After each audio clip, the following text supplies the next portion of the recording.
Hi guys, welcome back to the channel. Thanks to those who have subscribed and commented on my videos, and for returning.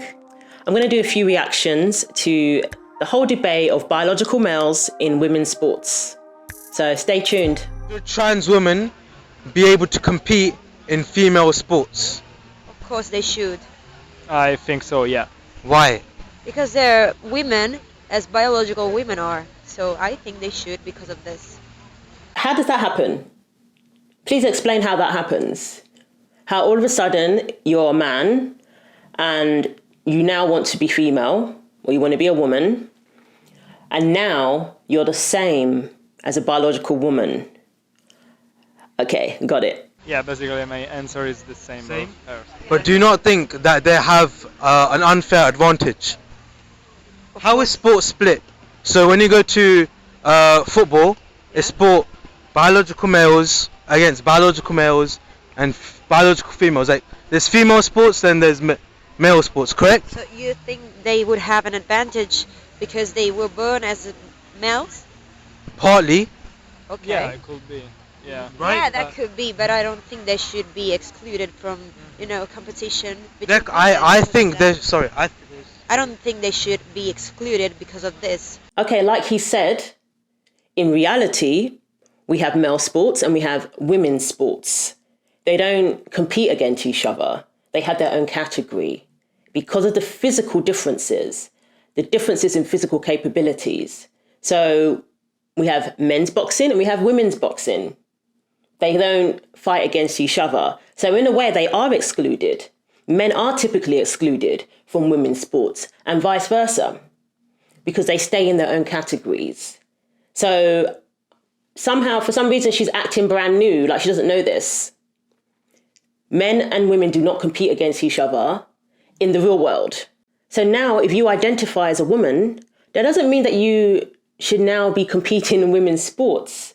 Because if it wasn't okay before you identified as a woman, why is it okay now? Oh, because men and women they become the same as a biological woman, apparently. From a competition.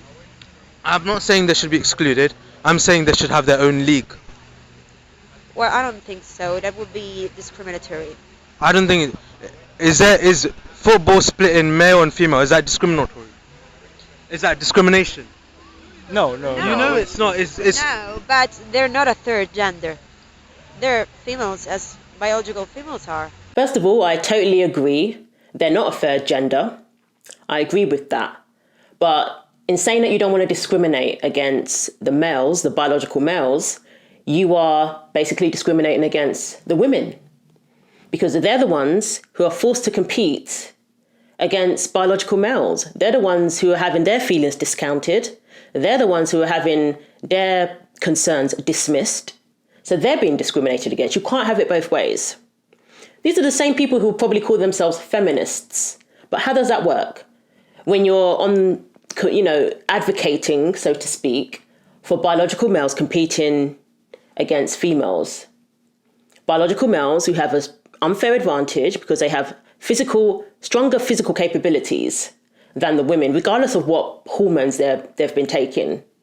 That doesn't change their bone density. That doesn't change their muscle mass necessarily, their height.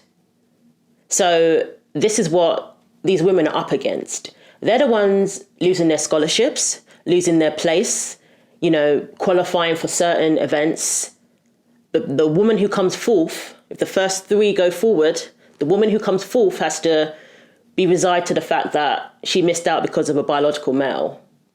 So, okay, you don't want to discriminate. You want to be nice and accommodating, but you're not being nice and accommodating to the females.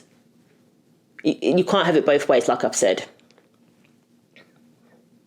So I don't think But they have an unfair advantage because. Do you agree that males have stronger physical bodies compared to females? Well, yeah, it Not depends on always, the kind of sport. Let's say it's boxing. Yeah, I think it depends. Maybe It depends on the competition. you should evaluate, case by case. No, but in general, do they have stronger bodies? Well, I think so, and it depends on the occasion actually, because not every man actually has more advantage in sports. It depends on their constitution, like their physics, their physical. So They do have an advantage. You smiled there. Why do you smile? No, because I don't know. It's a pretty complicated. But they issue. do in general. That's why boxing is split into males, and then you can have female boxers as well. You can't have a female boxer against a male boxer. Why? Because males are stronger. It's a scientific fact. We've got higher testosterone. Yeah. We've got a different skeletal structure. We've got a higher bone density. We've got more strength. That's why there have to be a level playing field. So it's dangerous. And that's what people are not recognizing or don't want to admit. You're not just taking away scholarships and, positions from females. You're putting them in danger. We've seen examples of this. We've seen it in MMA fighting.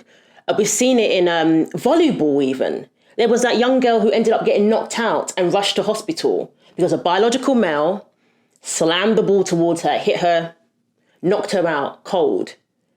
And this is what they're not recognizing. So you're okay for not only for them to be discriminated against, you're okay for them to be put in danger too.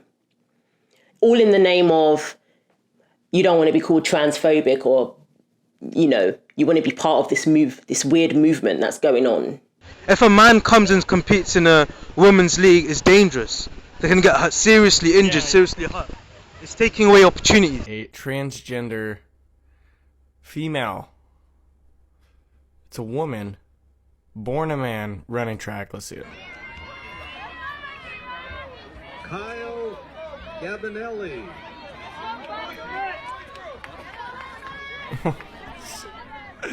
Fucking absolutely smoked everybody else.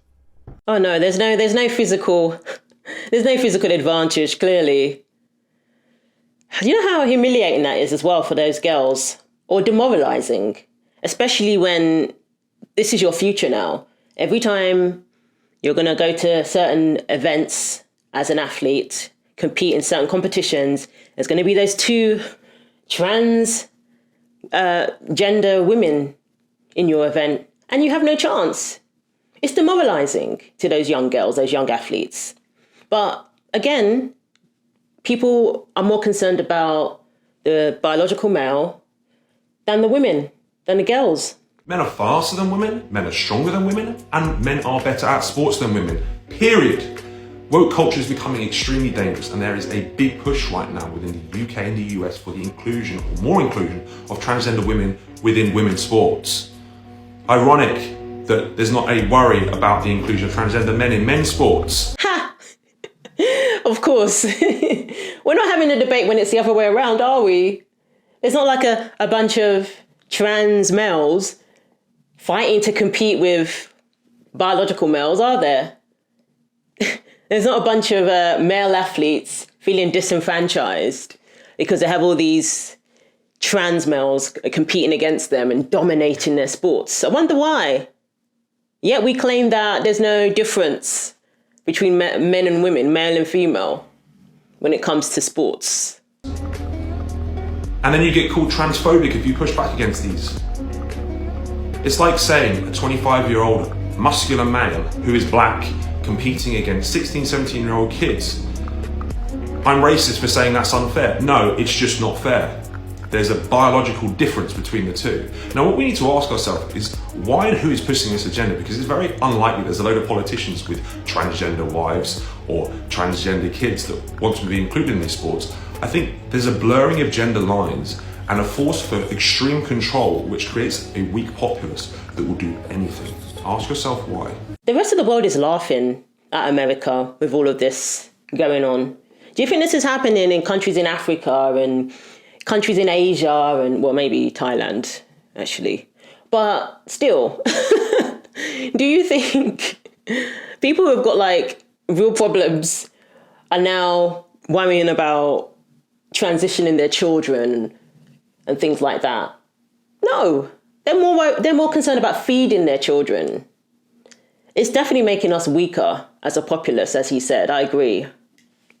Men and boys should not be competing against women and girls in sports. As a trans woman who was also a competitive athlete, this topic directly relates to me and my story, so I'll tell it in multiple parts, including a longer discussion on my YouTube channel. Simply put, when an opportunity is taken advantage of from someone on the basis of pure biology, that is unfair and cannot happen. There is a universally respected standard for fairness, and it either is or it isn't. Similar to my views on transgender people in the bathrooms, if being in that space unjustly benefits you, makes people feel uncomfortable, or takes advantage of someone, then you definitely should not be in that space. But a much clearer standard is needed for youth and adult sports. And hormone levels are not the end-all be-all. Any man could take large doses of estrogen weeks or months before a blood test and pass these hormone guidelines. Many more parts to come on this, including my own personal experiences with competing in sports.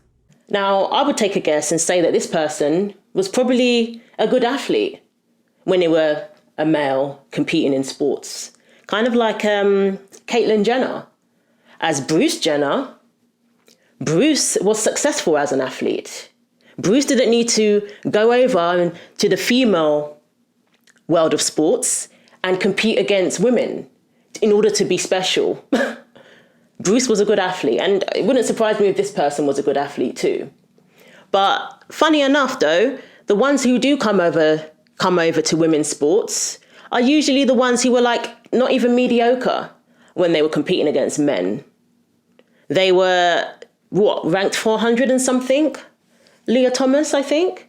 And then as soon as they were competing against women, ranked number 1.